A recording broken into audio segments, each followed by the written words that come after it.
Good evening and welcome everyone to the sixth season kickoff for our Diverse Perspectives in Digital Media and Design speaker series, hosted by the Department of Digital Media and Design at the University of Connecticut. To paraphrase James Baldwin, nothing can be changed until it is faced. This is certainly true of the inequities that have historically shaped our digital media environments, both on screen and behind the scenes. We would like to begin today's event by acknowledging that the land on which we gather here in Storrs, Connecticut, is the territory of the Mohegan, Mashantucket Pequot, Eastern Pequot, Schaghticoke, Golden Hill Bagusset, Nipmuc, and Lenape peoples, who have stewarded this land throughout the generations. We thank them for their strength and resilience in protecting this land and aspire to uphold our responsibilities according to their example. Today's event, Doing Civic Data Design, will feature a conversation with our guest creative, Rahul Bhargava. For our virtual audience, please take advantage of the YouTube chat box to submit questions for our guest so that later during the Q&A, we can include them in our discussion. I'm Clarissa Seglio, one of your co-hosts for tonight. I'm a cultural historian trained in the interdisciplinary field of American studies, and I work at the intersection of museum studies, public history, and digital humanities. And I'm interested in how museums past and present have sought to engage their publics in issues of civic concern. And that is one reason why I am particularly eager to hear from tonight's guest and have enjoyed reading his new book. Let me tell you about the Digital Media and Design Department. We're relatively young. Founded in 2013, we've grown rapidly to over 350 undergrad and graduate students and around 26 full-time faculty. Our undergraduate concentrations cover the full digital media spectrum: film production, animation, web interactives, business, and the humanities at both our UConn Storrs and Stanford campuses. In our department, we value and celebrate our students' diverse backgrounds, and we support their development both as individuals and as professional media creators.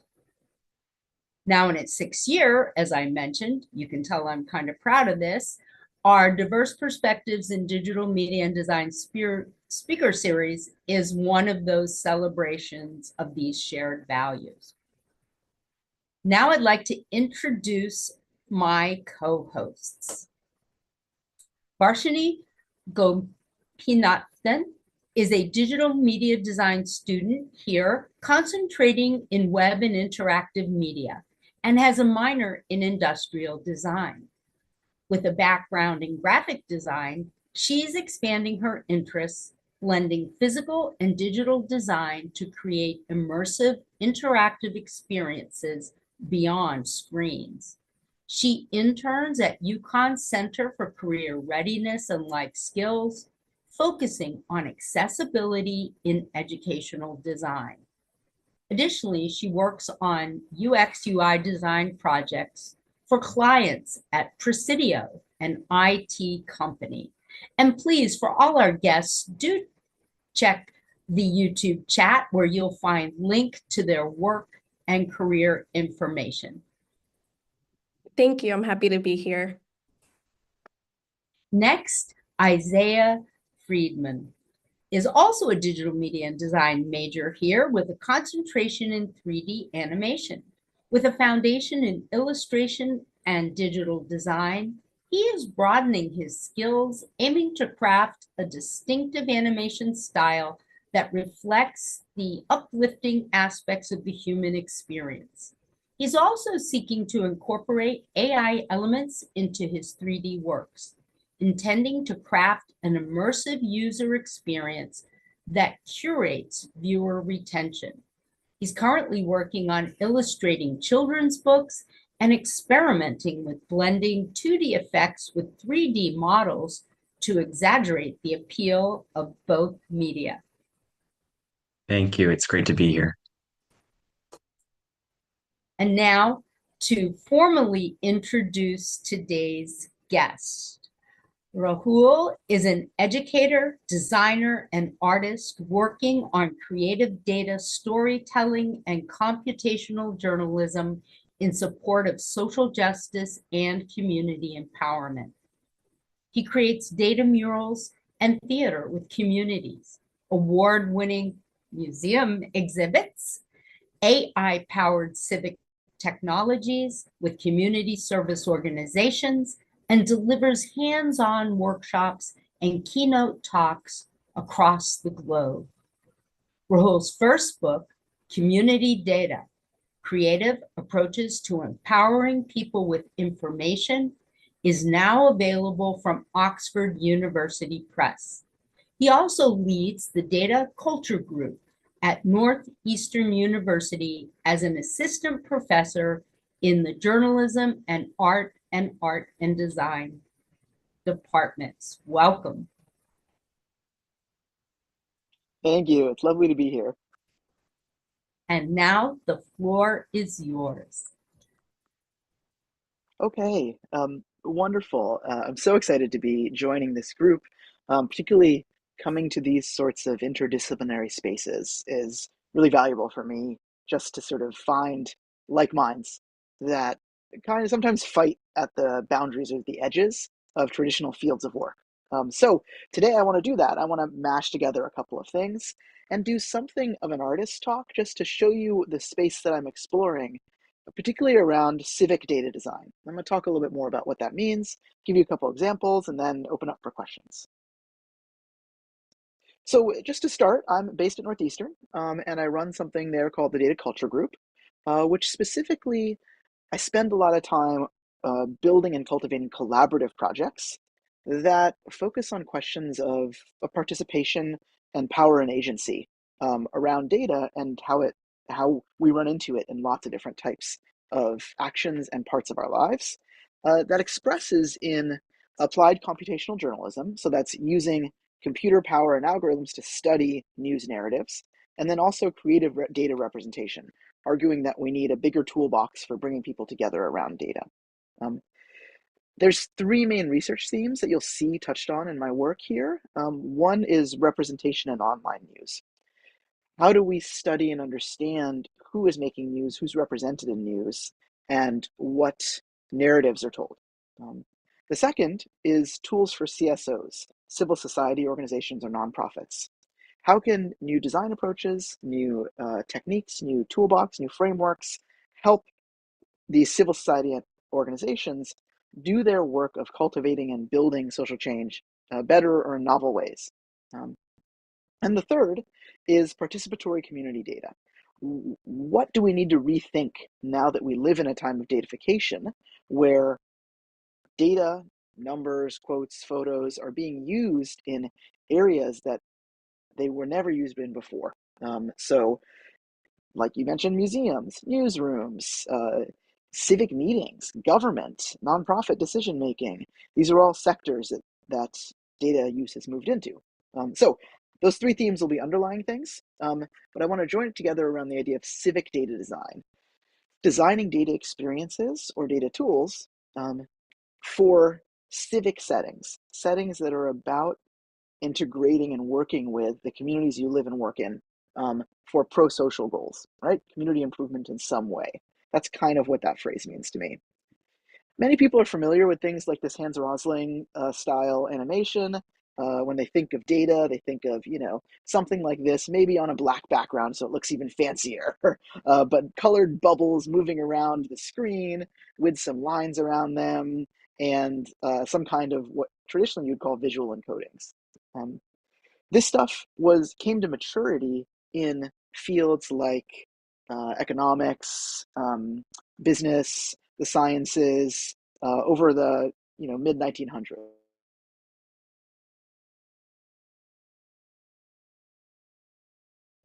contexts that were a little bit different than sort of the original methods or the original design intentions. This is a great quote from Eduardo Galeano.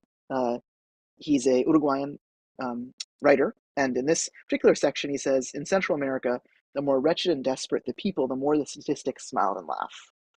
And I think it just speaks to the role that data started to play, in this case, 70s and around that era, in determining the conditions of people's lives, significant impacts. So what is data for? The traditional answer might be to measure processes, change something, and then measure them again. ROI, business analytics, things like that. More recently, in the 2010s and beyond, you saw data being used increasingly to tell a story or spread a message. Infographics, things like that. The third technique, which I position most of my work in, is bringing people together. So what is the opportunity to use data as a campfire to collect people around and reinforce their connections?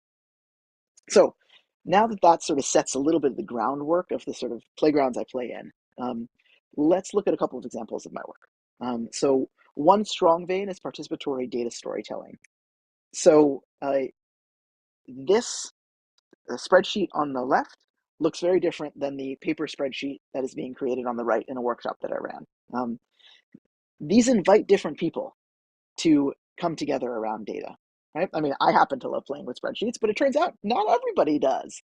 Some people like writing on the wall. I also like that. So the techniques we use change who gets to be involved. This is an example of our data murals. This is work that I pioneered with my wife over the last 15 years. And what's a data mural? It kind of says what it is, but the output is often the least important part. Here's an example of a mural painted by a local community group called Groundwork Somerville in the town I live in. This is on a corrugated steel fence behind an urban garden. And it tells a story, very infographic style, about, on the left there, community health problems, a whole bunch of unused parking lots that were then transformed into raised beds, that where the vegetables grown there were then sold in a mobile market. You have youth saying things like, before working here, I never actually ate vegetables, but now I know vegetables taste good. Add that to a bunch of other youth being involved, and it's a formula that leads to together living better. This kind of data-driven story is usually out of the reach of groups of youth and community groups like this.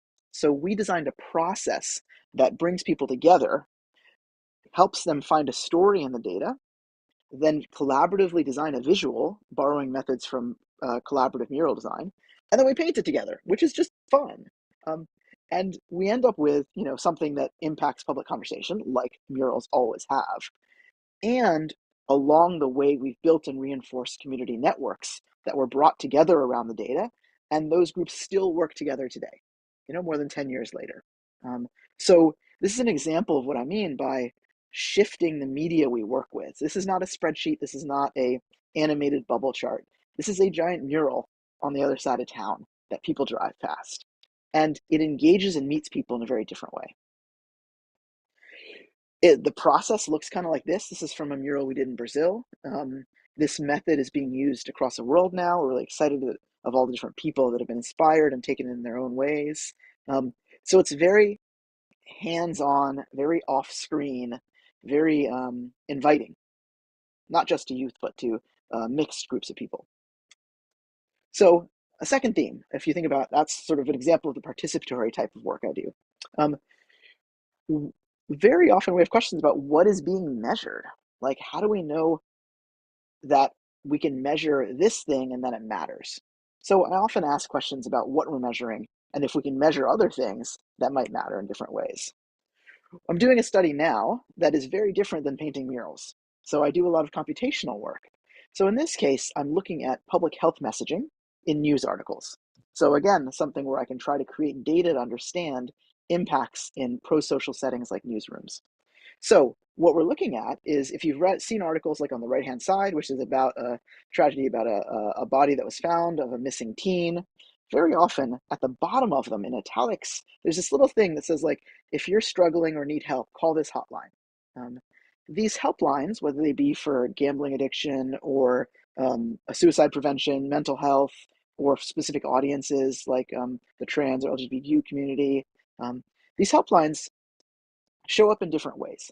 So we're trying to understand what role they play as public health resources. So we're doing computational work to analyze not just how they show up in mass media, but also in media targeting different communities.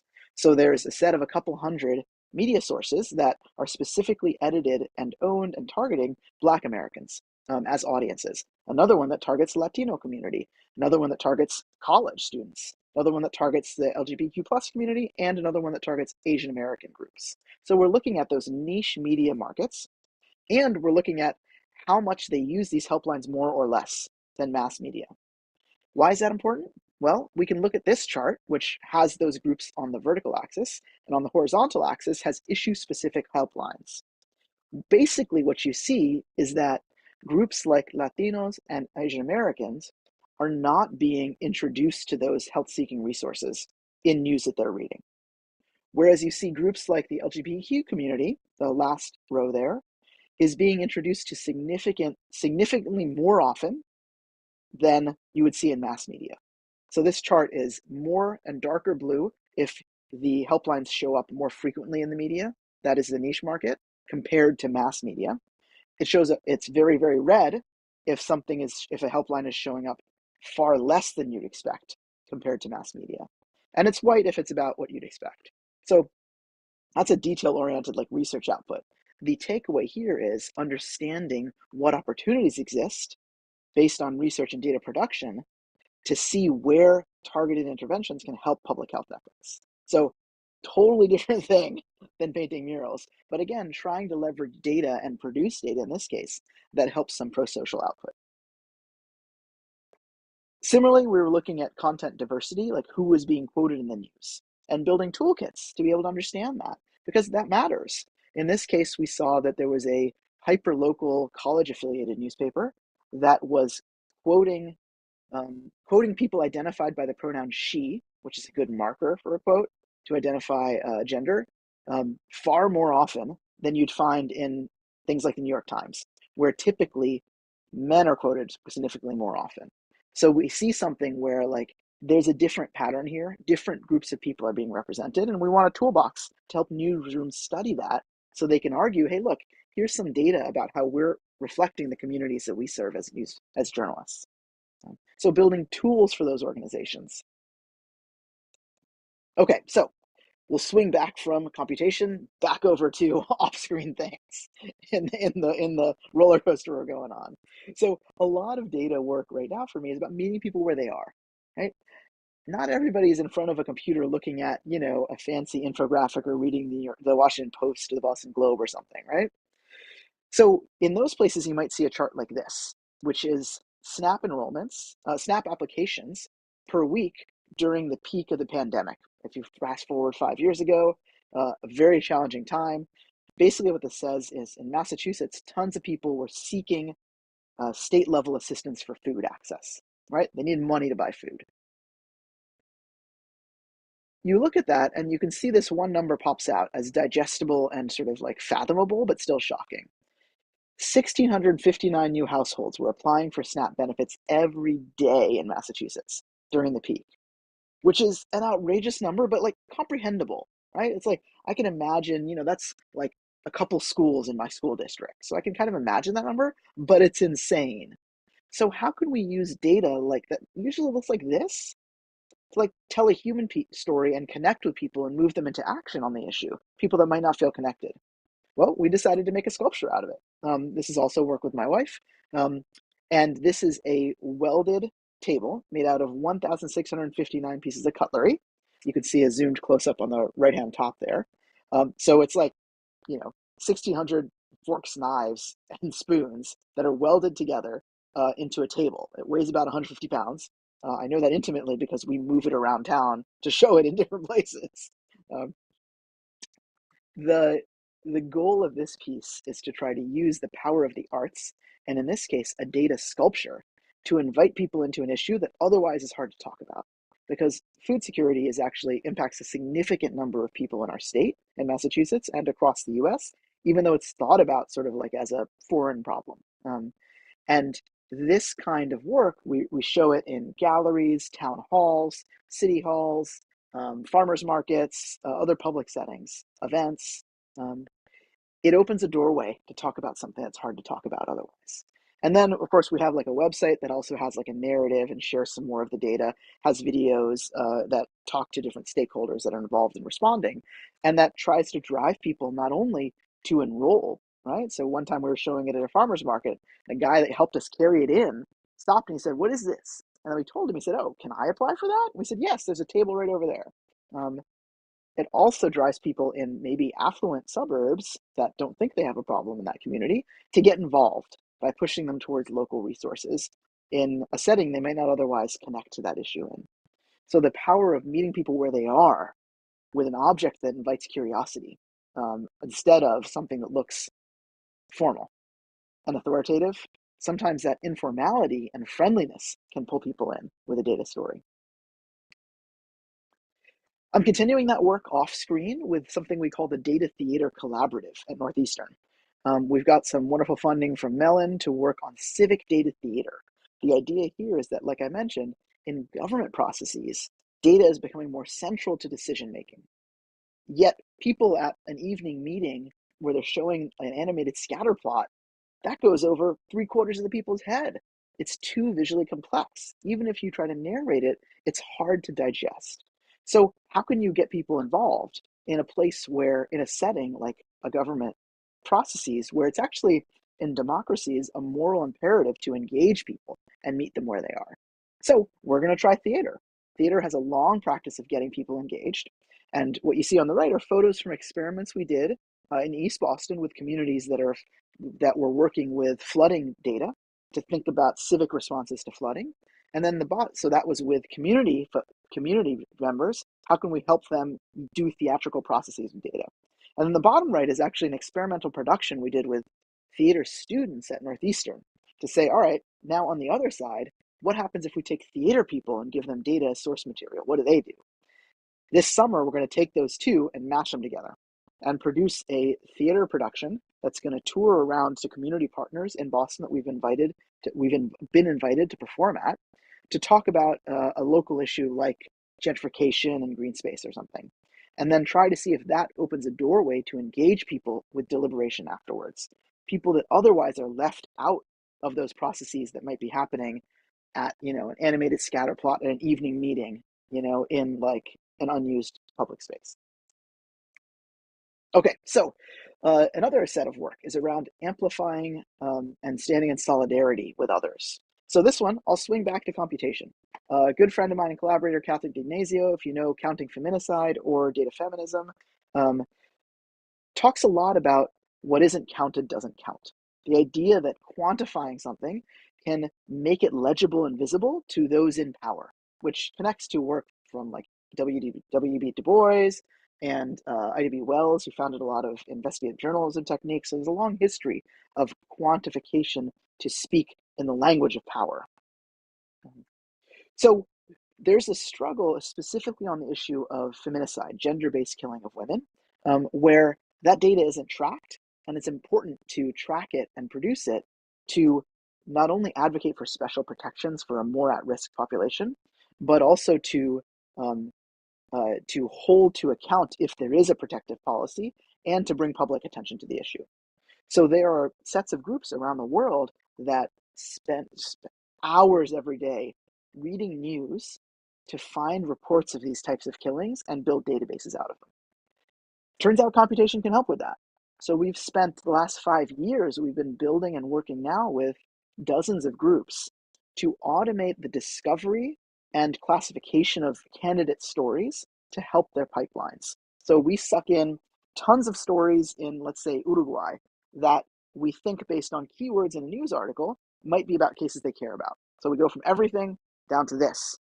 Then we say, all right, take all those stories, run them through what's called a classifier model, a machine learning model that we've taught with the collaborating group to filter stories that might be relevant to ones that actually are relevant. Then we package those up by events. So if there's 10 stories about the same event, you're not exposed to the secondary violence of reading them all. And then we send an email and put it in a database on a website. So what we've been able to do is expand their scope and reduce the amount of time it takes while simultaneously reducing the secondary trauma they're exposed to. So now, actually, this is out of date. We have more than 36 groups doing this work with gender-based violence on other issues like in the US, criminalization of pregnancy across the South, and we're hoping to spin up a group that's working on human rights violations by businesses. All of these groups monitoring news to create data sets of human rights violations. And the computation can help by creating and filtering data. So the last example I want to give is just remind to have fun. So this is a piece, I don't know if sound will work. Let me see if I can share sound. I forgot to try to do that earlier. Oh, let's see if it comes through. I'll hit play and you can tell me. Did you hear anything?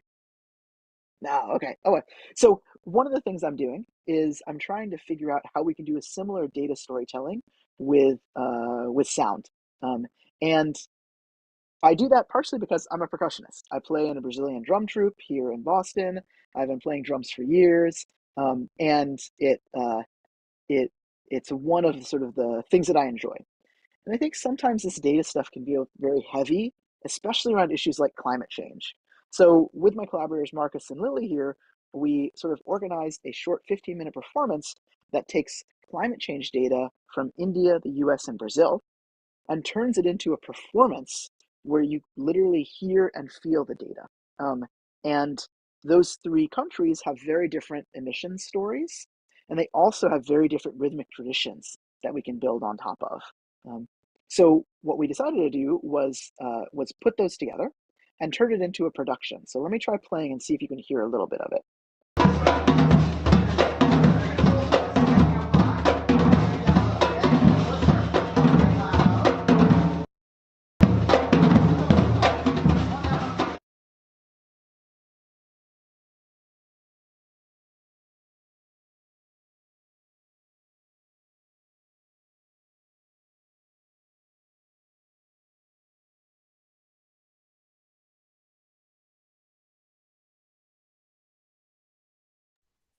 We've lost your audio, Rahul.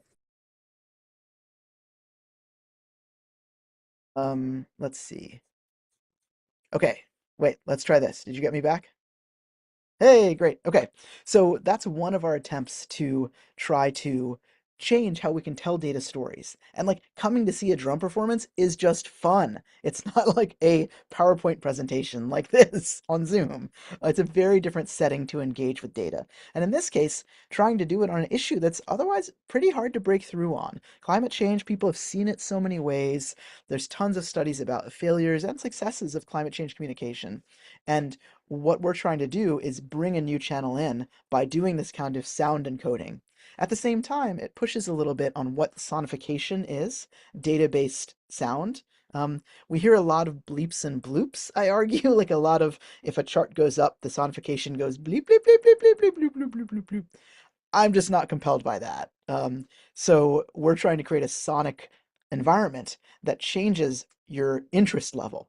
Something you might not otherwise be engaged in, you enjoy and you hear it, and then you say, oh, wait, there's more to this story. So you're invited in to learn more about the story. So that's an example of, I think, just sometimes just having fun and trying wacky things. So that, I think, is a space of some of the stuff I'm doing around civic data design.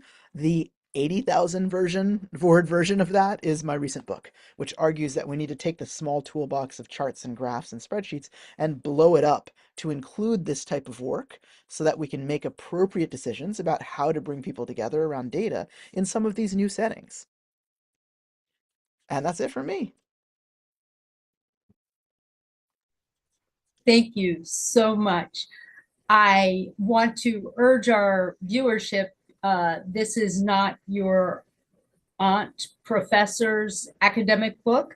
This is an extremely engaging story driven to those pro-social toolkit aspirations that we've just heard about. And a quick reminder, my co-host will begin our Q&A. And if you're watching live on YouTube, please take advantage of the chat to add your questions for our speaker. Take it away, co-host. Yeah, we want to first thank you for that presentation. It was very compelling, and inspiring. But for our first question we have for you, it's as someone who started in data visualization, later delving into journalism, what sparks your passion for data analysis, especially in journalism? Yeah, I think I come from that's a great sort of question about my own personal winding path. In the era that I started doing data visualization work in the mid 2000s, there you couldn't get a degree in that, right? Like that programs didn't exist. So like a lot of people in that era, I was self-trained, and a lot of the people around me that were doing the most innovative work were in journalism institutions. If you know D3, D3 came out of time at the New York Times, and then of course when Bostock moved on. If you know Svelte, which is a very recent web framework that came out of time at the Guardian. If you know Flourish, that came out of a bunch of journalists. Like a lot of these tools were created and connected to journalism. So it has been a playground for people and an innovation laboratory for people that are doing data journalism work. Now, I moved into it because I wanted to do a more impactful storytelling.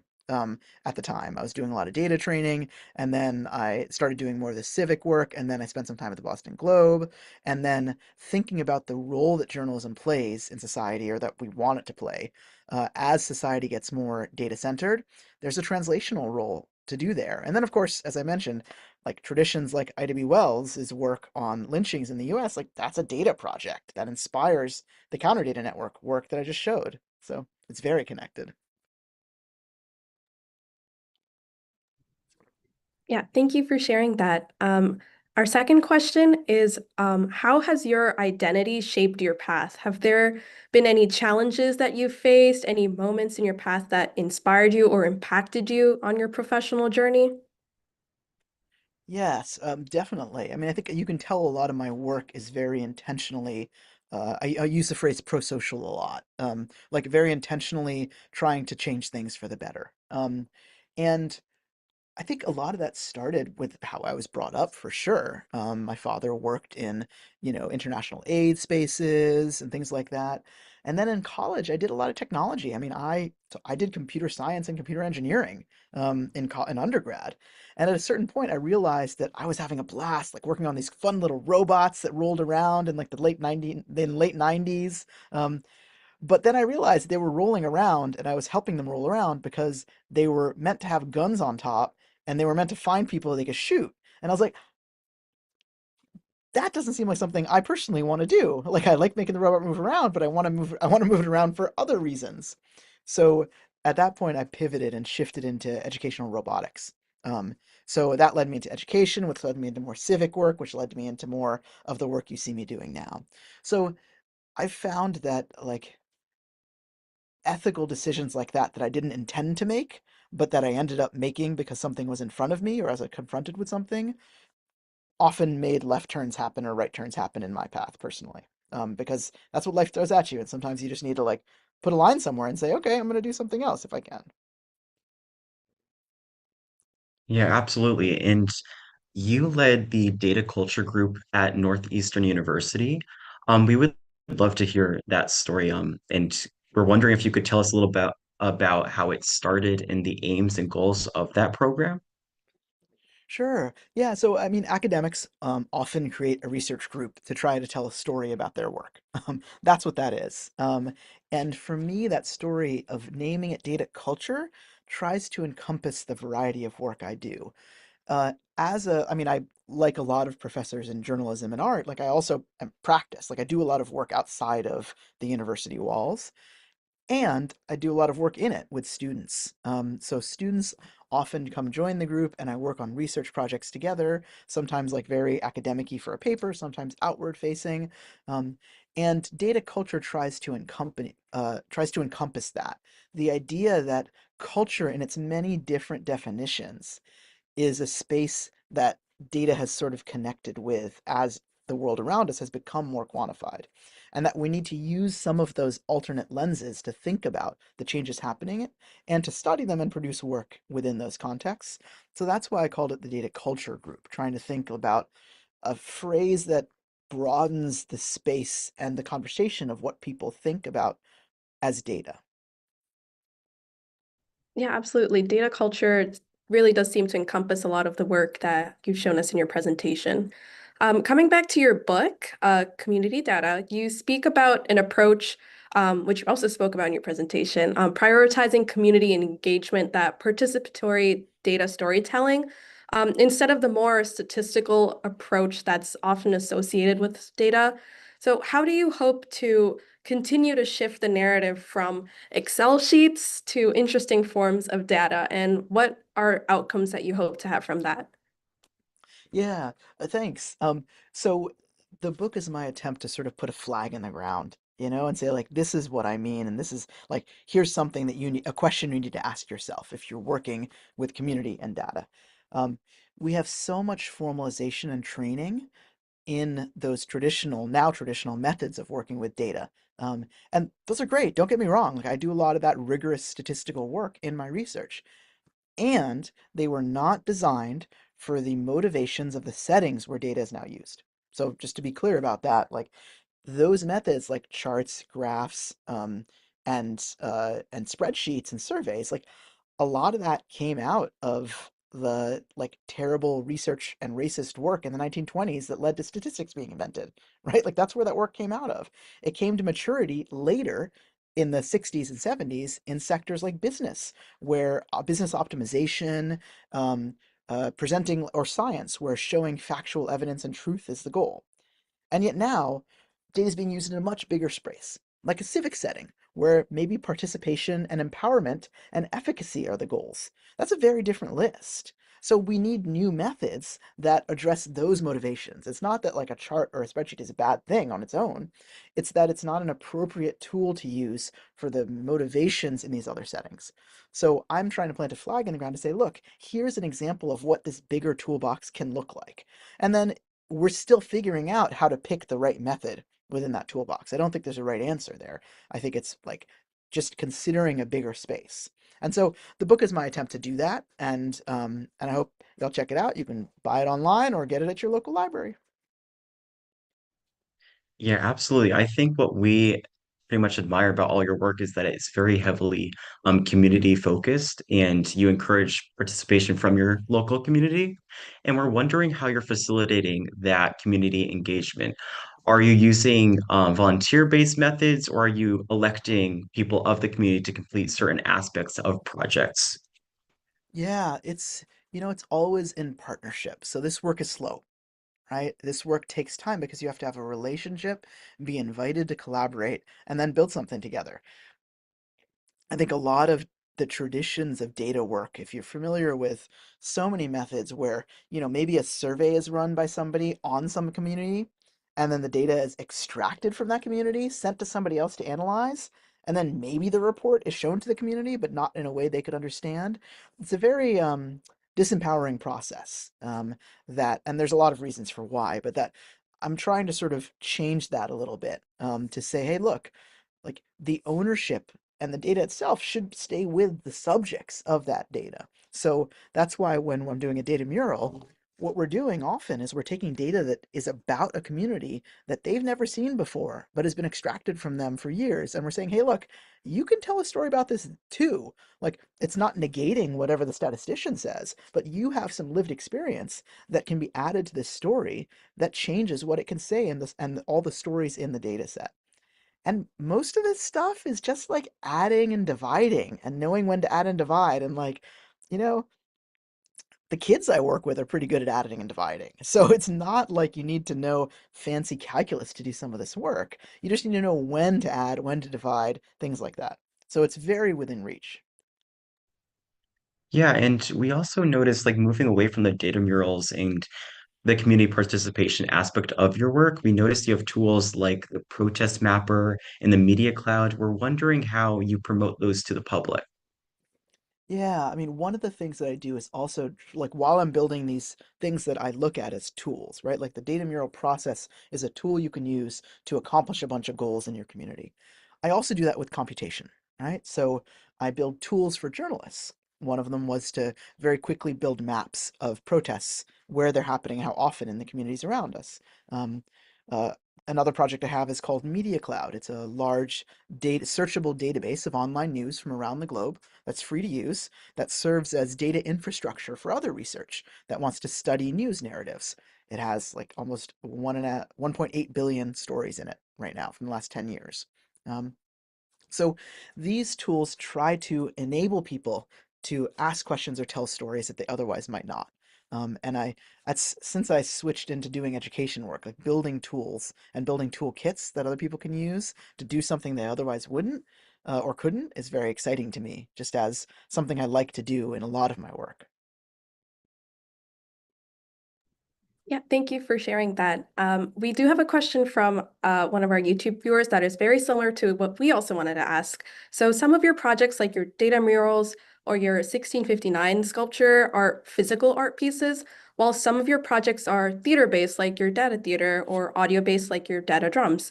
These are all unique but impactful ways to present this data. Do you find that specific mediums work best for different types of data? And where do you get the inspiration or ideas from? Yeah. Yeah, that's a great question.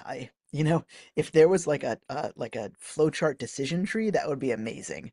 I will just tell you now, there is not. And if someone says there is, I think they're probably missing a lot of context.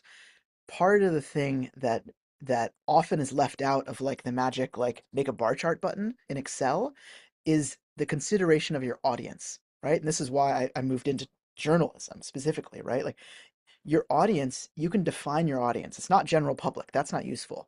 Is it people that live in Boston? Is it people that disagree with me? Is it people that know a lot about this? People that know very little about this? This is, by the way, also why I love working in museums, because you're doing a very similar translational work in science museums, and you have to consider your audience deeply and design for multiple of them. So the audience dictates a lot of the decision of the media and the form that things take for me. The audience's willingness to sort of engage with something or who I'm trying to reach, and those aspects about where or what they are. So, as an example, the sculpture, we knew we were reaching out, we wanted to reach out to an audience that would probably care about the issue, but it's not on their radar and is not used to talking about it. So if you want people to talk about something, then you make something that gets them talking, like a giant table made out of forks and knives, right? They come up to it and they have questions. So that's the sort of process that leads to answers. And I get inspiration from all over the place, from my own interests, certainly, like the drumming, but also just from like I like looking at gaps where I'm like, why hasn't someone tried that? And then I'm saying, well, okay, maybe they haven't tried it because it's a dumb idea, or maybe they haven't tried it because they didn't think of it. And I think I've worked in both of those spaces. I think that what highlights what you just said is especially your work in Groundwork Summersville, which you did mention in your presentation, with the data mural. And we noticed the inclusion of specific statistics of the time, one of which was that around 400 youths are a part of a schoolyard garden camp each year. And we're wondering that when data inevitably is changing, Mm. are the sculptures, projects, murals also changing to be reflective of that time, or is the mural supposed to be a time capsule, reflecting the past? Yeah, that's a good question. With that specific mural, we didn't really think that it would still be up there today, like 12 years later, but it is. I drive past it frequently, in that part of town. Uh, and it's right if you're ever in Somerville, it's right near a chocolate factory that you can get a tour of. So it's a great spot to visit. Uh, the short answer is no, because we didn't think about that.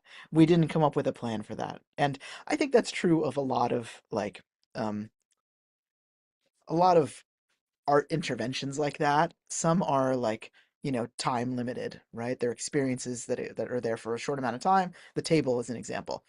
It's very tied to the time that it's about. That mural, that specific mural, is not, so it doesn't age, and it's just a snapshot. And in that case, we weren't thinking about it. With the table, it is about a specific time, so it should not change because it's about like that particular moment which we all have a connection to. Yep, that makes a lot of sense. Different projects will require different thinking about what sort of time they reflect.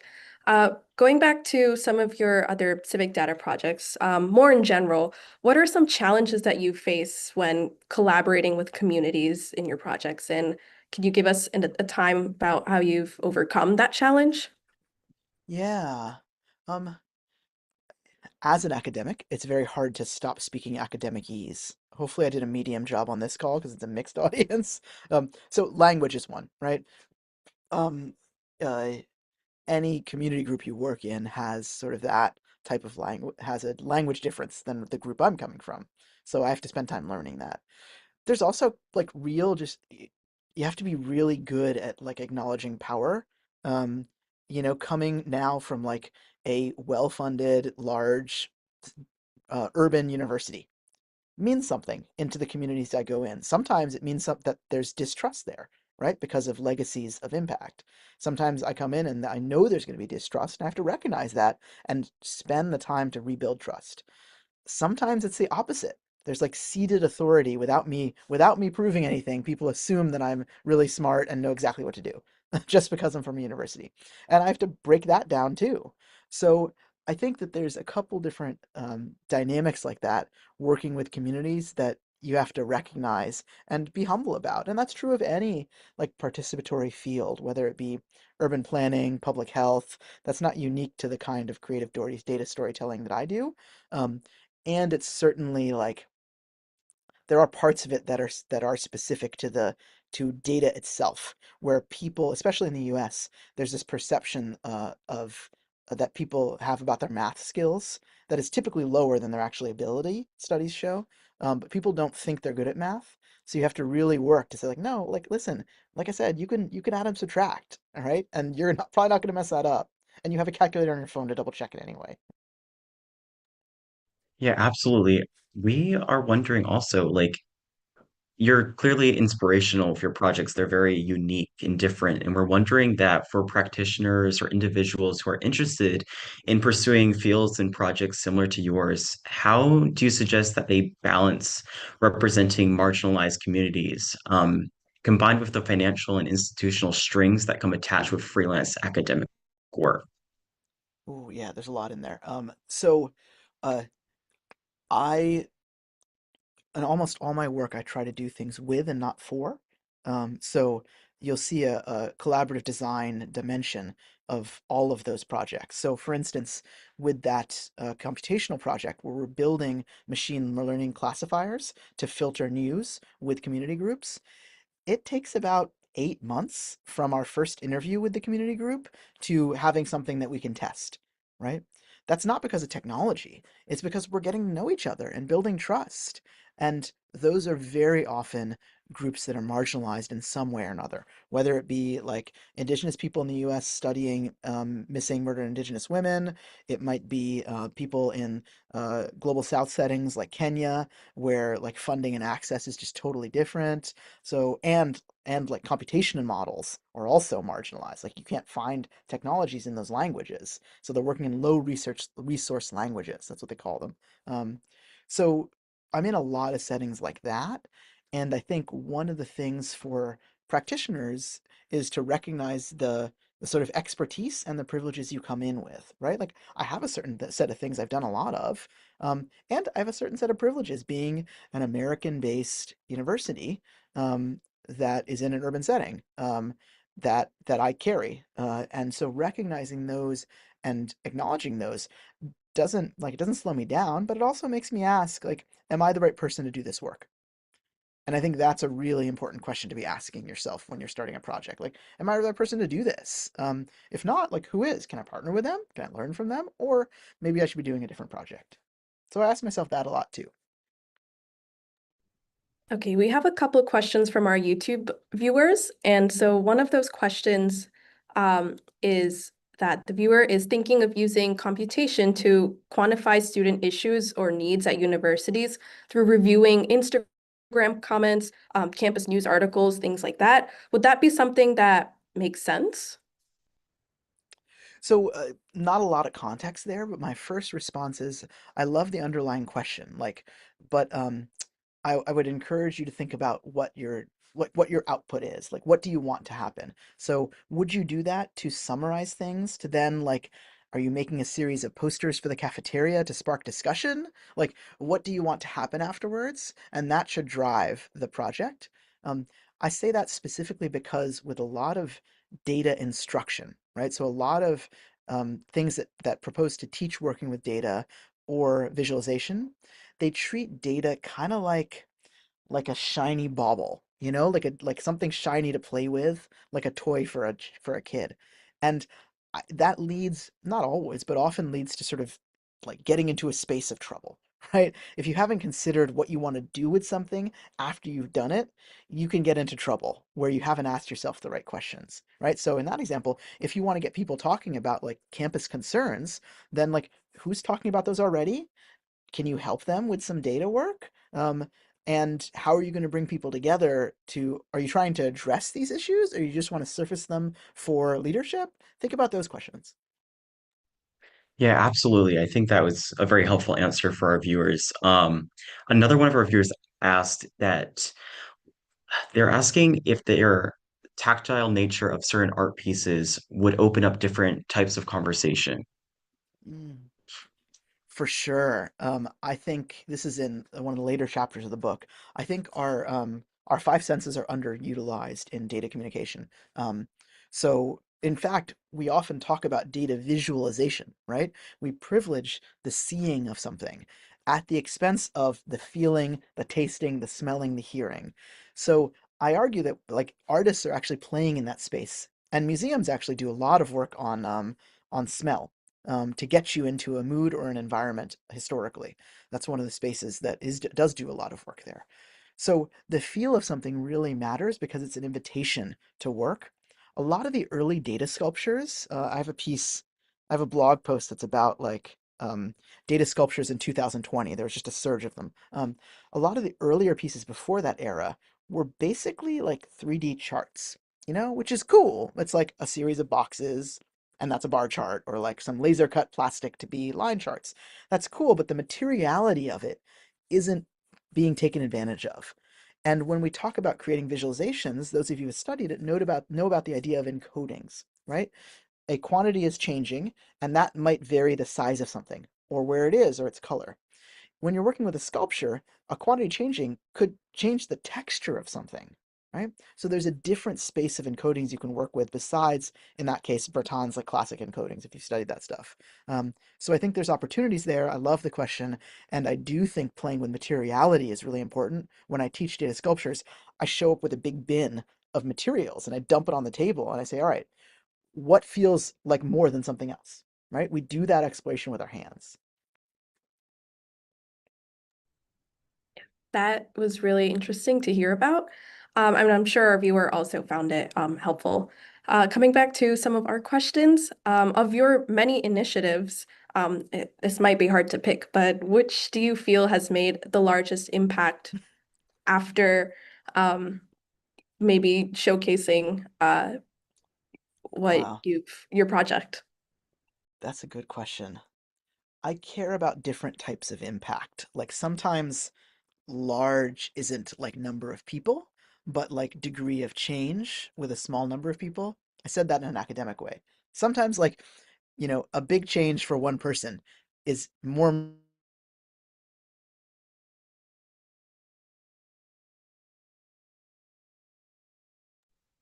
meaningful than a small change kind of hard to think about. For example, and that approach is being used in all different communities all around the world around issues like public health and politics and things like that. That makes me feel really good that we sort of explored a space that other people were excited about and added something to the way they were doing it. um, and then I think on the flip side, like some of the stories of just the conversations I had around art pieces I've made, like that sculpture or other pieces that I did earlier, where I'm like standing in a gallery in front of some sort of interactive piece for 2 hours. And I have this like 20-minute conversation with this person. And it's deeply moving because that piece spoke to them in some way, connected to their human story, and they shared it with me because they were interested too. And like I carry those, and those speak to impact too. So I guess for me, I like that I'm in a space where I'm able to have those different levels of impact that sometimes feel like really human and sometimes feel more like the sort of thing you put on your resume, right? And I like both of those, I guess. Yes, certainly. I think that a lot of your work is very encouraging and makes you kind of want to go out and explore how you can develop ideas and present them to the public in a way that makes people care, which I think your work Yeah. does. And we have one last question for you. And it's fairly simple. It's just what are some projects you're currently working on that you want us to know about? Oh, okay. Um, so yeah, if you're in Boston this summer, then keep an eye out for the Data Theater productions. That's experimental, exciting work with an interdisciplinary team that I think has a good chance to sort of turn into a toolkit that a lot of other people try out and should be fun, right? Like seeing a 20-minute play that's based on data about some issue in the city and then getting to talk about it. Like, I think that's fun. Um, what else? Oh, on the computation side, that work on helplines and hotlines. I'm excited. I'm trying to get that into public health venues to try to impact and show public health communicators where they can spend the limited dollars they have in effective ways to help different different demographics in the U.S. Um, what else? I will be, if there's an international audience, I'll be in Berlin for the second half of the year, having a sabbatical there, visiting at a Potsdam University. So I'm excited to explore and collaborate with scholars on the European continent.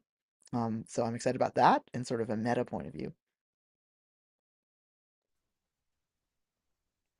Thank you for this incredible overview and simultaneously some deep dives into the breadth of the creative work and spaces where pro-social interventions and collaborations with civic data can make a difference. And I think Isaiah said it perfectly with regard to generating the kind of enthusiasm and excitement that makes us want to go out and participate. I know that my colleagues in public history and other areas of community engaged work will find this inspiring, and I can't wait to share the YouTube link, as I encourage all our audience members to do when the finished video goes live. In addition to thanking our speaker this evening and our co-hosts, Varshini and Isaiah, for moderating, I want to give a big thank you to Musubir Abra, who is our event producer behind the scenes, and without who none of this happens. I invite all of you to check out our forthcoming 2026 lineup for the Diverse Perspectives in Digital Media and Design speaker series, as well as our great 5-year back catalog of speakers talking on all variety of subject matters of interest to the folks here. Do follow us on YouTube and our other social media channels at UConn DMD to see all of our department's great content.